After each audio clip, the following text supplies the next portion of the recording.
ओम तसत। ओम महालक्ष्मी च विद्महे विष्णुपत्न्यै च धीमहि तन्नो लक्ष्मी प्रचोदयात्। प्रिय मित्रों, सादर नमस्कार। आप सबका हमारे धर्म एवं अध्यात्म के YouTube चैनल मधुराधिप त्रिपाठी में स्वागत है। लक्ष्मी पूजन दीपावली कब मनाई जाएगी? तो लक्ष्मी पूजन दीपावली के दिन 31 अक्टूबर को मनाई जाएगी। कारण यह है कि वृषभ लग्न भी मिल रही है, प्रदोष काल भी मिल रहा है, अमावस्या तिथि भी है और सारी रात जो है वह अमावस्या तिथि है। इसलिए 31 तारीख को निर्विवाद रूप से आप लक्ष्मी पूजन करें। तो समय क्या रहेगा? वृषभ लग्न चूँकि एक स्थिर लग्न है तो इसमें आप पूजा करें तो अति उत्तम रहेगा। तो वृषभ लग्न कब है? 6:23 से 8:22 तक वृषभ लग्न है। यह जो है लक्ष्मी पूजन के लिए सर्वोत्तम मुहूर्त रहेगा। बाकी निशीथ काल में कुछ लोग पूजा करेंगे, निशीथ काल में आधी रात को 11:41 से 12:33 तक, लेकिन यह हमारे लिए उचित नहीं है, हमारे लिए अच्छा नहीं रहेगा, हमारे लिए सूटेबल नहीं रहेगा। तो हमारे लिए सबसे अच्छा जो मुहूर्त रहेगा वह 6:23 से 8:22 तक रहेगा। अगर आप प्रदोष को काल लेना चाहते हैं तो 5:33 से 7:08 तक यह प्रदोष काल रहेगा। अच्छा, इसके पूर्व क्योंकि लक्ष्मी माता के आने के पहले, भगवान श्री राम के आने के पहले और कौन आते हैं? हनुमान जी आते हैं। तो हनुमान जयंती जो है वह 30 अक्टूबर को मनाई जाएगी। 30 अक्टूबर को हनुमान जी की आराधना करें, हनुमान चालीसा पढ़ें, हो सके तो सुंदरकांड का पाठ करें। अच्छा, इसे यम या नरक चतुर्दशी भी कहते हैं। इसे रूप चतुर्दशी भी बोला जाता है। तो इस रूप चतुर्दशी को क्या करना चाहिए? अच्छा, नरक का दर्शन ना हो इसलिए यमराज के लिए घर के बाहर 4 मुख का दीपक जलाना चाहिए कि यमराज हमें नरक का दर्शन ना कराएं। अच्छा, धनतेरस के दिन भी यमराज के लिए दीपक जलाते हैं। वो किस लिए? वो इसलिए कि हमें यम यातना ना मिले। 2 चीज़ें हैं, एक यम यातना से बचने के लिए और एक नरक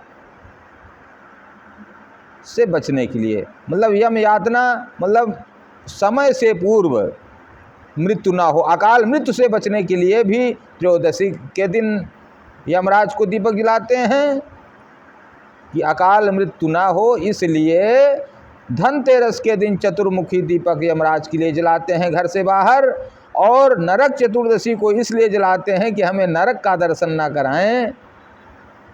इसलिए यमराज के लिए घर से बाहर चतुर्मुख दीपक चतुर्दशी के दिन भी जलाते हैं। तो अब रही बात इसकी कि रूप चतुर्दश को क्या करना चाहिए। तो रूप चतुर्दशी को करना क्या है कि 31 तारीख को सुबह नहाने से पूर्व जल में अपामार्ग डाल करके उसको घुमाइए। अपामार्ग क्या है? जिसे लहचिचरी बोलते हैं, जो बुध की लकड़ी है, बुध की समिधा कहा जाए। जैसे सूर्य का मदार है, चंद्रमा का अपामार्ग है, मंगल की खैर है, उसी तरह से बुध की लकड़ी का नाम क्या है? अपामार्ग। तो अपामार्ग को जल में घुमाइए और मंत्र पढ़िए। अगर आप मंत्र नहीं पढ़ सकते हैं तो केवल घुमाइए उसमें डाल करके और उससे स्नान करिए, और नहीं तो सुनिए, पढ़ सकते हैं तो पढ़िए कि सीतालोष्ट समायुक्तः सकंटक दलान्वितः, सीतालोष्ट समायुक्तः संकटक दलान्वितः, हर पापम अपामार्ग भ्राम्यमाणम पुनः पुनः। तो ऐसा करके उसे घुमाइए और उस जल से आप स्नान करिए, तो शरीर क्या रहेगा? स्वस्थ रहेगा, निरोगी रहेगा, सुंदर काया रहेगी। सुंदर काया केवल गोरे होने से नहीं होता है, रोग मुक्त होनी चाहिए काया। शरीर अगर रोग मुक्त है तभी सब कुछ है। थोड़ा सांवले ही रहिए, सांवले तो भगवान भी हैं, तो कोई दिक्कत नहीं है, लेकिन स्वस्थ होना चाहिए। उसके बाद हनुमान जी का दिन बताए आपको कि 30 तारीख को हनुमत जयंती मनाइए धूमधाम के साथ। उन्हें मोदक का, लड्डू का भोग लगाइए।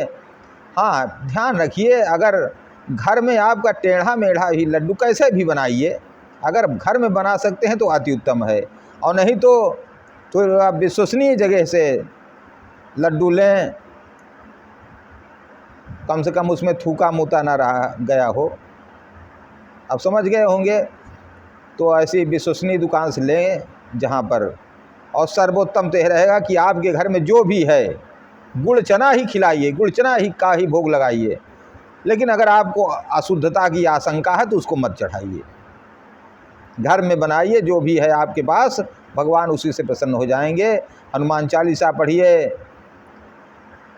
साथ में सुंदरकांड का पाठ करिए, घी का दिया, तेल का दिया, जो भी आपसे हो सकता है उसका जलाइए।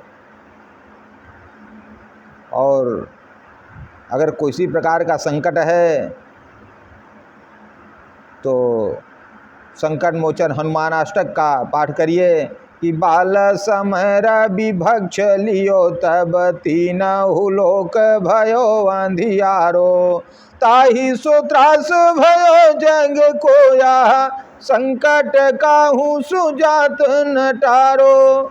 देवन आनी करी बिनती तब छाणी दियो रवि कष्ट निवारो। को नहीं जानत है जग में कभी, संकट मोचन नाम तिहारो। को नहीं जानत है जग में कभी, संकट मोचन नाम तिहारो। बाली की त्रास कभी सब गिरी, जात महाप्रभु पंथ निहारो। चौकी महामुनि श्राप दियो तब, चाहिए कौन विचार विचारो।